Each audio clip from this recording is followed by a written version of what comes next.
Ano nga ba, dito ka lang eh. Kanina pa kita hinahanap ah. Ano ba ginagawa mo dito? Wala. Iba kasi nakikita ko kapag nandito ako eh. Mas nakakapag-isip ako tungkol sa buhay. Ang buhay? Wala kang kabuhay-buhay dito eh. Tignan mo yung mga pader oh. Giba-giba. Puro guho. Yun na nga eh. Parang buhay. Parang mga pangarap. Kapag nabibigo.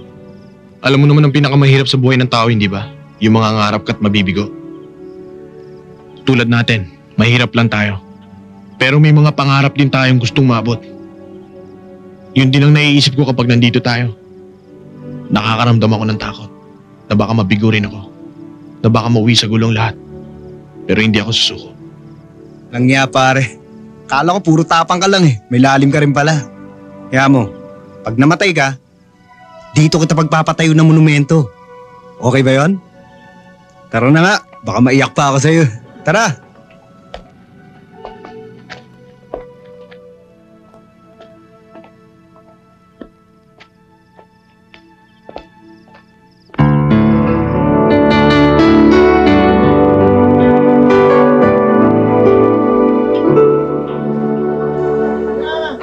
O ayan, piso lahat yan ha. Pare, talagang uhaw na uhaw tong kosa natin ah.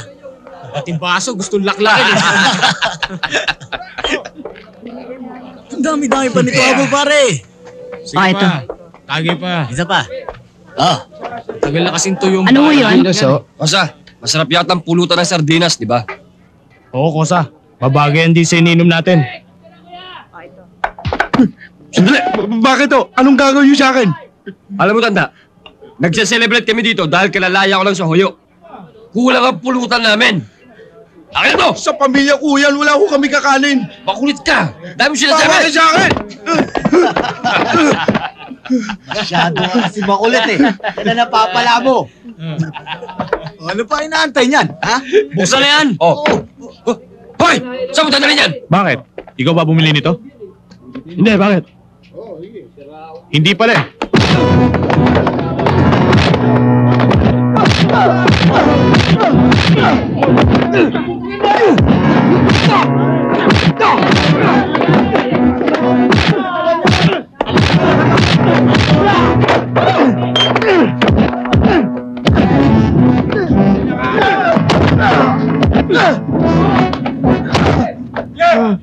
Nakikiusap ako, tama na, maawa ka sa kanya! Tumahimik ka!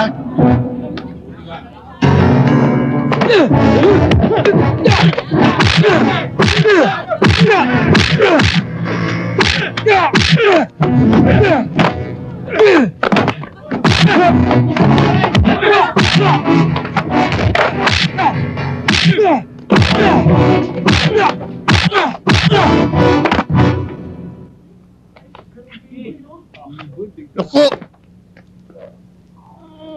Nakapagbasag ulo ko na naman. Ikaw, B-boy, ginagawa mo libangan niyang pakipag-away. Hindi ka ba talaga matutulong umiwas sa bugbugan? Nagkulong ba ako ng pangalan sa'yo? Hindi naman po ako lumalapit sa gulo ito eh. May iwas na nga po ako sa gulo kaya lang gulo lumalapit Ang sa akin. bayad oh. Salamat ho. Hindi mo talaga ito magsasagot. May pabayang away para lapitan ka? Malungkot talaga ang pangangatuwiran mo.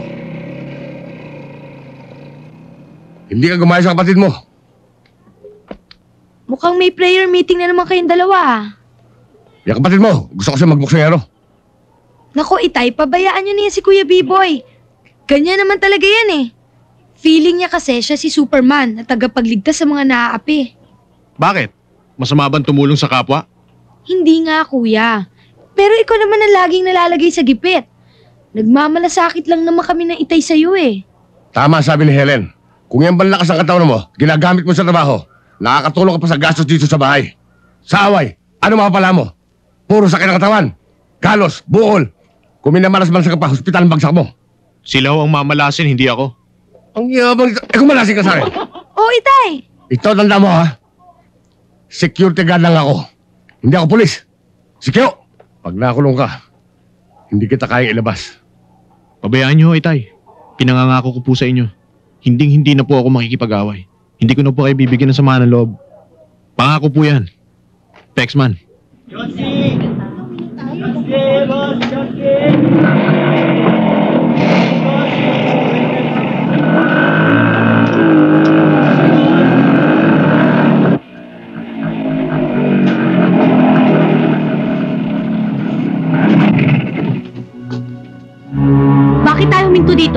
maraming sinasabi pa. Ano ba?